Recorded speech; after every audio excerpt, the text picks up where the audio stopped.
Hello friends, welcome back. I am Vivek single from tradingwithvivek.com।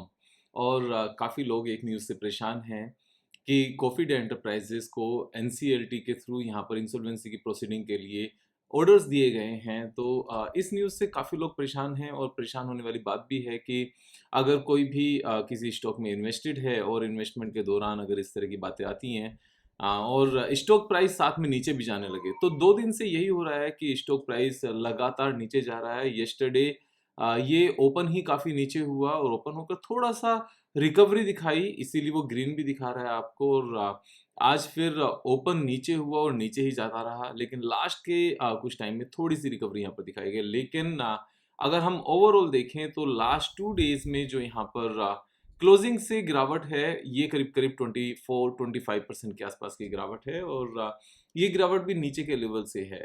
तो ऐसे में ये सिचुएशन जो यहाँ पर एनसीएलटी की है, एनसीएलटी को लेकर इन्होंने 9 अगस्त को अपनी तरफ से यहाँ पर नोटिफिकेशन भी सबमिट किया बीएसई को, कॉफी डे एंटरप्राइजेस ने। This is in continuation to our disclosure made on 8th August 2024 regarding the application filed by IDBI Trusteeship Services Limited against the company National Company Law Tribunal. Bengaluru has been admitted under Section 7 of Insolvency and Bankruptcy Code for initiating corporate insolvency resolution process for 228 crore rupees. Further, the company is planning to take the required legal action in this regard. तो ये legal action क्या होंगे इस case में, अगर इस बात को समझें तो appeal against the NCLT order हम यहाँ पर सर्च करते हैं तो ये एक सिचुएशन मीन्स ये एक सॉल्यूशन, एक ऑप्शन निकल कर आता है that NCLT order is to file an appeal with the NCLAT within 45 days from the date of the NCLT order. यानी कि हम यहाँ पर जो ट्रिब्यूनल है national company law appellate tribunal, उसमें हम यहाँ पर विद इन 45 डेज अपील कर सकते हैं और उसके बाद में उसके भी अगेंस्ट हम यहाँ अपील कर सकते हैं, हाई कोर्ट में जा सकते हैं, जो फर्दर यहाँ पर 45 डेज या 90 डेज के आसपास का टाइम मिलता है। तो अलग अलग चीज़ें हैं और तो अभी यहाँ पर ये एक ऑप्शन अवेलेबल है कंपनी के पास कि कंपनी इस तरीके से जाए। और यहाँ सबसे बड़ा इम्पोर्टेंट पॉइंट ये है कि विवेक भाई अब अल्टीमेटली होगा क्या, यहाँ पर सिचुएशन बेकार हो जाएगी यानी कि कंपनी बंद हो जाएगी या नहीं होगी। तो जो ऑर्डर है, जो लोन यहाँ पर ड्यू है दैट इज 228 करोड़, जो यहाँ पर दिखाया भी गया, कंपनी ने दिखाया। तो अगर 228 करोड़ की बात करें और यहाँ पर एक बार बैलेंस शीट की बात करें, प्रॉफिट एंड लॉस स्टेटमेंट और बैलेंस शीट की बात करें, तो यहाँ पर हम ये देखते हैं कि अभी फिलहाल पिछले कुछ सालों से कंपनी के लोन की सिचुएशन कैसी हुई है। कंपनी के लोन की सिचुएशन यहाँ पर लगातार इंप्रूव हुई है और जो अपना पैसा है वो लगातार ठीक हुआ है लास्ट 1 ईयर के कंपैरिजन में बस। तो बोरोइंग की जब हम बात करते हैं तो बोरोइंग 7,200 करोड़ के आसपास की थी, जो कम होकर 3,000 करोड़ हुई, फिर 1,700, फिर 1,900 हुई, लेकिन 1,900 से फिर 1,800 और 1,800 से 1,363। तो 1,842 से 1,363 जो ये लोन कम हुआ, इस लोन को अगर हम यहाँ पर देखें, नीचे हम कैश फ्लो में जाएं तो वहां पर नजर आता है कि यहाँ पर लोन कम किया गया। कैश फ्रॉम फाइनेंसिंग एक्टिविटीज यहाँ पर अगर देखोगे तो 481 करोड़ का रीपेमेंट ऑफ बोरोइंग है जो इन्होंने की है। अब जो ये रीपेमेंट ऑफ बोरोइंग की है 481 करोड़ की, ये कहाँ से आई? बेसिकली 251 करोड़ का तो इन्होंने लोन लिया और 481 करोड़ का इन्होंने लोन पे कर दिया। तो बचा हुआ जो 230 करोड़ के आसपास है वो कहाँ से आया? उसका हमारा यहाँ पर टोटल नजर आता है। एक तो इन्होंने प्रॉफिट कमाया अपने ऑपरेशन से, यहाँ पर कैश आया 189 करोड़ का ऑपरेशन से, और कुछ इन्होंने अपनी एसेट्स को सेल किया। Investment sold 381 crore and fixed asset sold 136 crore. तो ये इन्होंने अपनी एसेट्स को सेल किया। कुल मिलाकर जो ओवरऑल लोन है वो 482 करोड़ रुपीस के यहाँ पर लोन कम कर दिया गया। नटशेल में इतनी बात है। 480 करोड़ रुपीस का लोन का कम होना और कंपनी ऑपरेशनली प्रॉफिट में होना, यहाँ पर ऑपरेशन से जब कैश जनरेट हो रहा है ऑलमोस्ट 200 करोड़ के आसपास का, और ये कहाँ नजर आ रहा है हम यहाँ पर देख सकते हैं। जो क्वार्टरली रिजल्ट्स हैं, लास्ट 4 क्वार्टर के रिजल्ट्स हैं, वो लगातार यहाँ पर प्रॉफिट में हैं। अदर इनकम की अगर हम बात करें तो अदर इनकम में दो एक्सेप्शनल आइटम्स हैं, 119 करोड़ एंड 359 करोड़। ये बेसिकली लॉस नहीं है, लॉस इन द सेंस कि इसके अगेंस्ट पैसा नहीं गया, कैश नहीं गया। अगर आप इसकी पूरी डिटेल यहाँ पर पढ़ोगे 359 करोड़ रुपीस की जो एक इस पर्टिकुलर क्वार्टर का यहाँ पर लॉस दिखाया गया है, दैट इज इनकी एक कोई गुडविल थी, उस गुडविल को इन्होंने यहाँ पर खत्म किया है, उससे ज्यादा कोई चीज नहीं है। यानी कि अपनी पॉकेट से ऐसा कुछ नहीं है कि उन्होंने कुछ लॉस किया है। EBITDA with one time right of, one time right of है, तो ऐसा नहीं है कि इनको कैश पे करना पड़ा है कहीं से अलग से, तो कैश वैश कुछ नहीं पे करना पड़ा। ये हम यहाँ पर देखेंगे include an amount of 391 crore receivable from social logistics limited, जो ऑलरेडी इनका एनपी होगा और उसको इन्होंने राइट ऑफ कर दिया।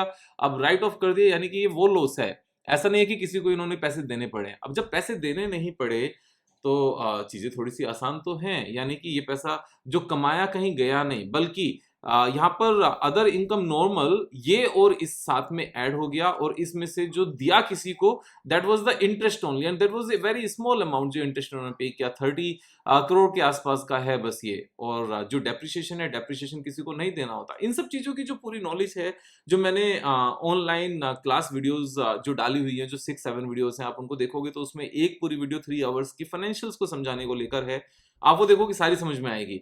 तो कंपनी एक्चुअल में अगर हम देखें तो 166 करोड़ रुपीस का तो ऑपरेशनल गेन था, और 105 करोड़ का ये भी ऑपरेशनल गेन है, तो 270 करोड़ रुपीस का ऑपरेशनल गेन, उसमें से 30 करोड़ रुपीस का इंटरेस्ट इन्होंने पे कर दिया, यानी कि 240 करोड़ रुपीस का इनके पास बचा, और टैक्स इनको देना नहीं है क्योंकि पुराना इनका ऑलरेडी नेगेटिव वाला जो लॉस है उसके अगेंस्ट ये प्रॉफिट इनका एडजस्ट हो भी जाएगा, तो वो लॉस की यहाँ पर कोई चिंता नहीं है।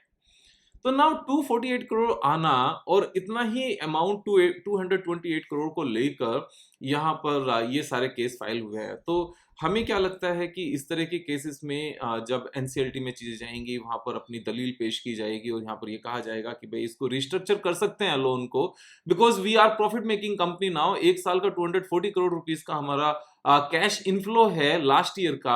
ऐसा नहीं है कि हम सिर्फ प्रोजेक्ट कर रहे हैं, पिछले एक साल का नहीं है, पिछले एक साल का है, और लास्ट 1 ईयर में इन्होंने 480 करोड़ रुपीस का लोन रिपे भी किया है। ऐसा नहीं है कि यहाँ पर इनकी नीयत नहीं है पे करने की, they have already paid 480 crore rupees of loan last year.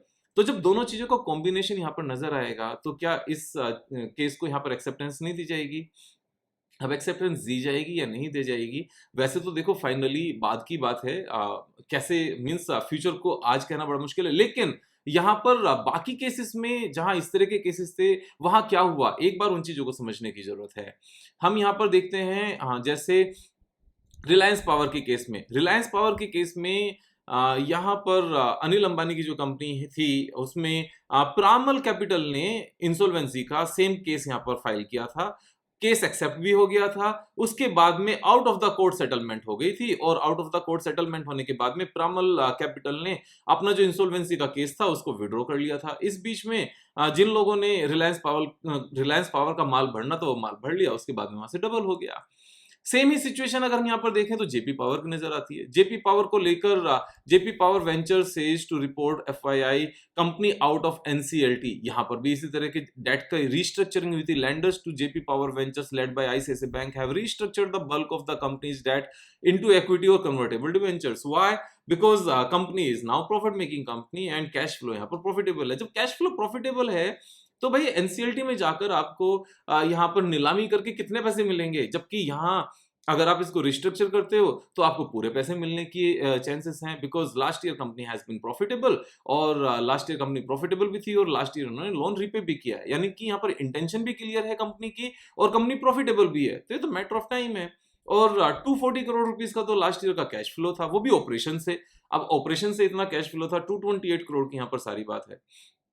तो केस में कोई दम नहीं है, ये सिर्फ और सिर्फ दो रीजन से किया जाता है, या तो और ऑपरेटर ने माल भरना है, या फिर एक्चुअल में कंपनी अभी थोड़ा सा डिले कर रही होगी, एनसीएलटी तक पहुंचेंगे तो मजबूरी में आकर कंपनी को अपनी मींस जो बैंकर्स की बातें हैं रिस्ट्रक्चर करने की, उन बातों को मानना पड़ेगा। तो दोनों में से कुछ भी केस हो सकता है, और दोनों में से कुछ भी के बदले यहाँ पर दोनों भी केस हो सकते हैं।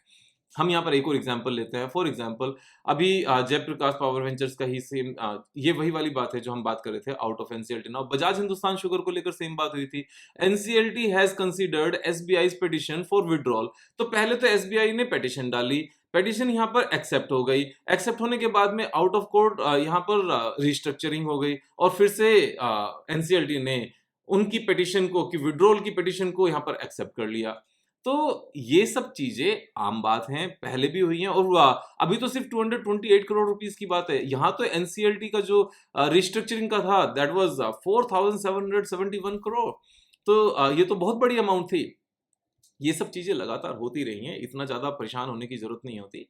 स्टॉक मार्केट में इतना परेशान होकर बात नहीं बनेगी। सबसे पहली बात तो आज तक हमने इस कंपनी के ऊपर ना तो कोई वीडियो बनाई, कोई वीडियो आज तक नहीं बनाई। दूसरा हमने अभी तक कुल मिलाकर जब जनवरी में हमने रिसर्च रिपोर्ट पब्लिश करनी शुरू की थी जो एक पेड सर्विस है, तो 28 रिसर्च रिपोर्ट्स हम पब्लिश कर चुके हैं। एक बार भी कोफिड एंटरप्राइजेस पर हमने रिसर्च रिपोर्ट नहीं बनाई। हाँ, एक बार ट्विटर पर जरूर डाला गया था कि कॉफी अभी सस्ती है, किसी को अच्छी नहीं लग रही है, जब महंगी हो जाएगी सबको शायद अच्छी लगेगी। क्योंकि ऐसा ही होता है, ऐसे ही तो जेपी पावर में हुआ, ऐसा ही यहाँ पर बजाज हिंदुस्तान शुगर में हुआ, इसी तरह का रिलायंस पावर में हुआ, इसी तरह का सारे पीएसयू बैंक्स में हुआ, आरईसी में हुआ, पीएफसी में हुआ और मीन्स हंड्रेड्स ऑफ कंपनीज में इसी तरह की बात हुई जो पहले हम बात करते थे। अभी जैसे प्राइवेट सेक्टर बैंक्स किसी को अच्छे नहीं लग रहे हैं, बाद में अच्छे लगेंगे, और स्मॉल फाइनेंस बैंक अभी अच्छे नहीं लग रहे हैं, बाद में अच्छे लगेंगे।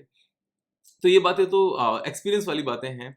अब यहाँ पर जो एक पॉइंट है कि विवेक भाई आपकी ट्वीट देखकर हमने लिया था, तो ट्वीट देखकर लिया था, तो ट्वीट देखकर मेरी बाकी बातें भी यहाँ पर मानने की बहुत ज्यादा जरूरत है। नंबर वन, किसी भी स्टॉक में 5% से ज्यादा पैसे नहीं लगाने चाहिए, ये सबसे पहली बात है। दूसरा, मैं हमेशा एक चीज कहता हूं, स्ट्रेटजीज के बेस पर ट्रेड करो, बिना स्ट्रेटजी के आप ट्रेड नहीं करोगे। ट्वीट यहाँ पर इस ट्वीट का मतलब कभी भी ये नहीं होता कि अभी 60 की कॉफी है अच्छी नहीं लग रही है, जब 300 की पहुंचेगी तो अच्छी लगेगी। इसका मतलब ये बिल्कुल नहीं होता कि आप एकदम से आंख बंद करके बाय करो और नीचे आ जाए तो फिर यहाँ पर परेशान हो जाओ। नहीं, इसको एनालाइज करो, एनालाइज करने की जरूरत होती है। अपनी आपकी मेहनत की कमाई है। सी, मेरी मेहनत की कमाई मैं अपने हिसाब से लगाऊंगा, आप अपनी मेहनत की कमाई अपने हिसाब से लगाओगे। दूसरा, एक और इंपॉर्टेंट पॉइंट, विवेक भाई आपने ये स्टॉक्स अभी भी अपने पास पोर्टफोलियो में रखे हुए हैं क्या? मुझे इतनी बेचैनी नहीं होती। See, I have been in the market for 20 years. अगर एक स्टॉक बर्बाद भी हो जाए ना तो 95% पैसा तो वैसे भी लगातार बढ़ता रहेगा, क्योंकि 5% से ज्यादा एक स्टॉक में लगाना अपने आप में बुद्धिमानी की कमी की बात की जाती है। तो यहाँ पर जब 95% पैसा बाकी में है, सिक्योर है, एक अगर बर्बाद भी हो गया तो भी कोई ऐसी आग नहीं लगती। और जहां तक आग लगने की बात है कि 5% भी विवेक बर्बाद होना अच्छी बात तो नहीं, हाँ अच्छी बात तो नहीं है, लेकिन आज तक भी ऐसा तो नहीं हुआ कि कोई कंपनी हमारे पास थी या हमने आज तक डिस्कस की, चाहे वो एशियन टाइल्स थी जो रिकवरी की मोड पर है, चाहे वो उज्जीवन स्मॉल फाइनेंस बैंक था जिसने बहुत मोटे पैसे कमा कर दिए, राजेश एक्सपोर्ट्स की भी बात है, राजेश एक्सपोर्ट अभी बर्बाद तो नहीं हुआ ना, एक क्वार्टर में बेकार रिजल्ट आना, वो भी थोड़ा सा, और दुनिया की सबसे बड़ी गोल्ड रिफाइनरी लेकर बैठना, क्या वो पैसे बर्बाद होने वाली बात होती है? और इन 3 स्टॉक से अलग चौथा कोई स्टॉक अगर कोई आया है तो अभी वो सिर्फ कोफिड एंटरप्राइजेस आया है, वो भी कौन सा बर्बाद हुआ है। तो यहाँ पर इन सब चीजों को समझने की जरूरत है। इन 4 स्टॉक से अलग अगर हमने 400 स्टॉक्स डिस्कस किए हैं यूट्यूब पर और ट्विटर पर, तो उन 400 स्टॉक्स ने इतने पैसे कमा कर दिए हैं कि ये 4 स्टॉक्स कहीं भी नजर नहीं आने चाहिए। अगर हम 100% स्ट्राइक रेट की बात करते हैं तो डिटोल पर भी लिखा होता है 99.99% कीटाणु मारे, 0.01% वहां भी छूट जाते हैं। यहाँ तो फाइनेंशियल डिसीजन मेकिंग है। अगर यहाँ पर 99% स्ट्राइक रेट पर भी हम खुश नहीं है तो दुखी रहने की एक्चुअल में हमें आदत है, या फिर हम सिर्फ एक बात सुनते हैं और बाकी बात नहीं सुनते। हम डिसिप्लिन की बात जो करते हैं उसको नहीं सुनते, बोरोड मनी पर पैसा नहीं लगाना वो बात को नहीं सुनते, और एक स्टॉक में 5% से ज्यादा नहीं लगाना चाहिए वो भी नहीं सुनते, खरीदने के बाद में स्टॉक प्राइस नीचे जा सकता है वो भी नहीं सुनते। मीन्स हमें कई बार ऐसा फील होता है कि जादू आना चाहिए कि जिसमें भी पैसे लगाएं इमीडिएटली रॉकेट हो जाए, और रॉकेट होने के बाद में टॉप पर जाए, हम बेच दें और फिर दूसरा कोई रॉकेट मिल जाए। स्टॉक मार्केट है, यहाँ पर जादू नहीं चलते, एक्सपीरियंस के बेस पर काम किया जाता है। जितनी मर्जी अच्छी शॉप हो, जितना मर्जी यहाँ पर विजडम वाला एक्सपीरियंस्ड शॉपकीपर हो, उसकी दुकान में भी कुछ ना कुछ सामान ऐसा रह जाता है जो पिछले 3-4 साल से नहीं बिका और उसका फैशन आउट हो गया। लेकिन कभी तो वक्त आएगा और अगर अपनी कॉस्टिंग पर नहीं निकला तो कभी सेल में निकाल देंगे। तो ऐसा नहीं है कि 100% के 100% पीसेस यहाँ पर अच्छे प्रॉफिट पर बिकते हैं। अगर 2-3-5 पीसेस आउट ऑफ 200-300 पीसेस सस्ते भी निकल गए तो भी ओवरऑल दुकानदारी आपकी अच्छी चली ना, ये दुकानदारी है, इसको ऐसे समझने की जरूरत है। अब मैं यहाँ पर एक और इम्पोर्टेंट पॉइंट बताता हूँ कि इससे पहले भी लगातार यहाँ पर सेम ही रेंज के आसपास आकर लगातार बाइंग हुई है और ये एक सपोर्ट लेवल रहा है कब से, 2019 से। आप अगर देखोगे तो ये 28-30 के आसपास का लेवल लगातार सपोर्ट का काम किया है, बार बार इसी लेवल पर आया है और बार बार इसी लेवल से इसने बाउंस बैक किया है। तो अभी भी हो सकता है कि एक बार ये वापस से 28, 29, 30 के लेवल के आसपास पहुंचे और फिर वहां से बाउंस बैक करे। अगर हम यहाँ पर इसको छोटे टाइम फ्रेम पर देखें, थोड़ा सा 1 मिनट चार्ट पर, तो कल की और आज की थोड़ी सी और कहानी यहाँ पर डिटेल में नजर आती है कि यस्टरडे जब ये गैप डाउन हुआ तो गैप डाउन के केस में अगर हम देखें, ये यहाँ पर यस्टरडे की बात है। एग्जैक्टली एक बार ठीक से ओपन करते हैं। ये यस्टरडे, दिस इज 14th, नहीं 13th, एंड यस्टरडे ये वाला था। तो यहाँ पर ये पूरा डाउन ही ओपन किया गया और डाउन ओपन करके यहाँ पर ये किसने माल परचेज किया, यहाँ पर ये भी समझने की जरूरत है। देखो, अगर एक भी दिन इसमें लोअर सर्किट नहीं लगा, लोअर सर्किट लग के बंद नहीं हुआ, नीचे आया, नीचे आके काउंटर पार्टी आई और काउंटर पार्टी ने यहाँ पर बाय किया। अब हमें ये बात समझने की जरूरत है, एक ही रेंज में रखकर यहाँ पर ये किसने बाय किया होगा, who is the buyer, is it me, is it you? देखो, डरे हुए लोग यहाँ पर ऐसे बाय नहीं किया करते, डरे हुए लोग तो सेल किया करते हैं। ये बाय किसने किए होंगे? फिर उसके बाद में ये जो लेवल बना यहाँ पर, सेम ही लेवल पर यहाँ पर जो सपोर्ट बनी बार बार पूरे दिन, यहाँ पर ये किसने बाय किए होंगे? दूसरा, जो ये अभी 3 o'clock पर आज जो बाइंग हुई है 2 o'clock 57 minutes पर एंड 2 o'clock 58 minute पर, ये जो ह्यूज वॉल्यूम के साथ में इतनी बाइंग हुई है कि स्टॉक प्राइस सीधा सीधा 34 से इंट्राडे में बाउंस करके 37.75 तक गया। यानी कि ऑलमोस्ट 10% के आसपास तक का उछाल आया। और ये उछाल कैसे आया? 11%, यानी कि जितना भी सेलर था 34 से लेकर 37 तक सबका माल परचेज कर लिया गया immediately with very huge volume. आप ये देखो, नीचे वॉल्यूम देखो लास्ट 2 डेज में, और इतनी ह्यूज वॉल्यूम लास्ट 2 डेज में कभी नहीं आई, मींस लास्ट 2 डेज में नहीं आई। आप देखोगे तो इस तरीके से अगर आप देखोगे तो आज यस्टरडे मॉर्निंग से भी ज्यादा ह्यूज वॉल्यूम के साथ यहाँ पर बाय किया गया। हमें क्या लगता है यहाँ पर कौन बाय कर रहा होगा? कोई रिटेलर इतना मोटा माल परचेज कर रहा होगा? नहीं, ऐसा नहीं है, कोई इनसाइडर ही कर रहा होगा। क्योंकि अपील में आप एक बात समझो, 240 करोड़ रुपीस का एक साल का ऑपरेशनल कैश इनफ्लो है एंड 228 करोड़ रुपीस का यहाँ पर टोटल ओवरड्यू डिमांड है। छोटी सी बात है, कोई बहुत बड़ी बात नहीं है। और कंपनी के पास ओवरऑल कितना पैसा है, कितनी एसेट्स हैं, अगर हम ये चीज देखें फिक्स्ड एसेट्स में डिटेल में जाकर देखते हैं तो 655 करोड़ रुपीस की बिल्डिंग है, plant and machinery 170 crore rupees की है, फर्नीचर 118 करोड़ का है, लैंड 135 करोड़ की है। यहाँ पर अदर फिक्स्ड एसेट 619 की थी, जिसमें से अभी 379 करोड़ रुपीस के आसपास का जो इन्होंने इंटेंजिबल एसेट्स हटाया वो यहाँ पर खत्म हुआ। तो जो यहाँ पर ये नजर आ रहा है ना 1000 करोड़ से 552 करोड़, ये वाला तो सीधा सीधा कम हुआ है। ऐसा नहीं है कि एसेट्स कम हुई हैं, ये 360 करोड़ रुपीस तो सीधा सीधा ये कम हुआ है। ये 360 करोड़ कौन सा है? ये 360 करोड़ यही है जो यहाँ पर अदर इनकम में 374 करोड़ जो नजर आ रहा है। ये इंटेंजिबल एसेट सिर्फ खत्म हुई है, कोई पैसा नहीं गया किसी के पास, कोई ऐसी चीज नहीं जो अपनी थी खत्म हो गई, ऐसा कुछ नहीं हुआ, सारी एसेट्स हैं। और इससे अलग और क्या क्या है कंपनी के पास? इससे अलग कंपनी के पास अगर देखोगे तो इन्होंने लोन दे रखे हैं 2200 करोड़ के, अदर एसेट्स हैं 1896 करोड़ की। यहाँ से नहीं आ सकते क्या पैसे? इससे पहले भी तो 2900 करोड़ से 2500 करोड़, 2500 करोड़ से 2200 करोड़, पहले भी तो यहाँ से पैसे आए हैं। तो पहले यहाँ से पैसे आ सकते हैं, तो जरूरत पड़ने पर अभी भी आ सकते हैं। और एक और बात, यहाँ पर अगर शेयर होल्डिंग पैटर्न की बात करें, 8% शेयर होल्डिंग तो अभी भी जो प्रमोटर्स थे उनके पास है। और इससे अलग पब्लिक में अगर हम जाकर देखें तो 8% हिस्सेदारी एनआईएस मॉरिशस एलएलसी के पास है। और एक ये 2.49% हिस्सेदारी एक है, 1.53% हिस्सेदारी एक है। इसी क्वार्टर में 1.18% किसी और ने परचेज भी की है और लास्ट 2 क्वार्टर से यहाँ पर नई परचेज भी की है। इन्होंने नई जो परचेज की है 1% हिस्सेदारी, क्या सोच के की होंगी?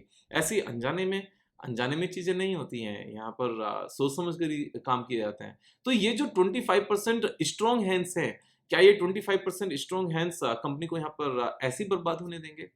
चांसेस बहुत कम हैं। बाकी तो वक्त ही बताएगा क्या होगा। लेकिन अगर हम डिसिप्लिन ट्रेडिंग करें तो इस तरह के हिकअप से कोई डर नहीं लगता। और अगर इस तरह के हिकअप से डर लगता भी है तो एक बड़ी सिंपल सा पॉइंट है जो मैं हमेशा कहता हूँ, we should not trade in a stock where we have doubts. ये बात मैं हमेशा आंसर करता हूँ कि हमें उस किसी भी स्टॉक में ट्रेड नहीं करना चाहिए जहां डाउट हो।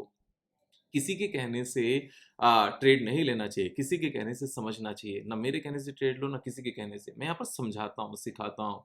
अगर मैंने किसी स्टॉक को लेकर ट्वीट किया है तो वो एक फूड फॉर थॉट है। वो ऐसा नहीं है कि मैं आपको रिकमेंड कर रहा हूँ। रिकमेंडेशन के पैसे लगते हैं, रिकमेंडेशन की सर्विसेज पेड सर्विस है। यहाँ पर यूट्यूब पर मैं सिखाने की बात करता हूँ, यूट्यूब पर टिप्स नहीं है, यूट्यूब पर नॉलेज है। वे सारे मेहनती लोग जो सीखना चाहते हैं, एक जेन्युइन नॉलेज चाहते हैं, उन सबको ये सारी की सारी नॉलेज फ्री में है। उन सबकी हेल्प के लिए मैं यहाँ पर यूट्यूब वीडियोस बनाकर उनको सिखाने की बात करता हूँ। टिप्स लेनी है तो पेड सर्विस है वहाँ पर उसके लिए आपको पैसे देने पड़ेंगे। यहाँ एक छोटा सा पॉइंट है। सीखते रहिए, मैं सिखाता रहूँगा, आपको क्लैरिटी देता रहूँगा। अपनी ज़िम्मेदारी खुद से लेंगे, एक स्टॉक में 5% से ज़्यादा कभी नहीं लगाएँगे। और अगर स्टॉक प्राइस नीचे जाए तो उसको समझने की कोशिश करेंगे दैट व्हाट हैपेंस, क्या हुआ, क्या नहीं हुआ। हम अपनी मेहनत करेंगे तो रिजल्ट्स और अच्छे आएँगे। मैं आपके साथ हूँ, साथ पहले भी था, आज भी हूँ, आगे भी रहूँगा। I have a long life, हमेशा साथ हैं हम लोग। कल फिर मिलेंगे एक नए वीडियो के साथ, तब तक अपना ख्याल रखो। जय हिंद, जय भारत।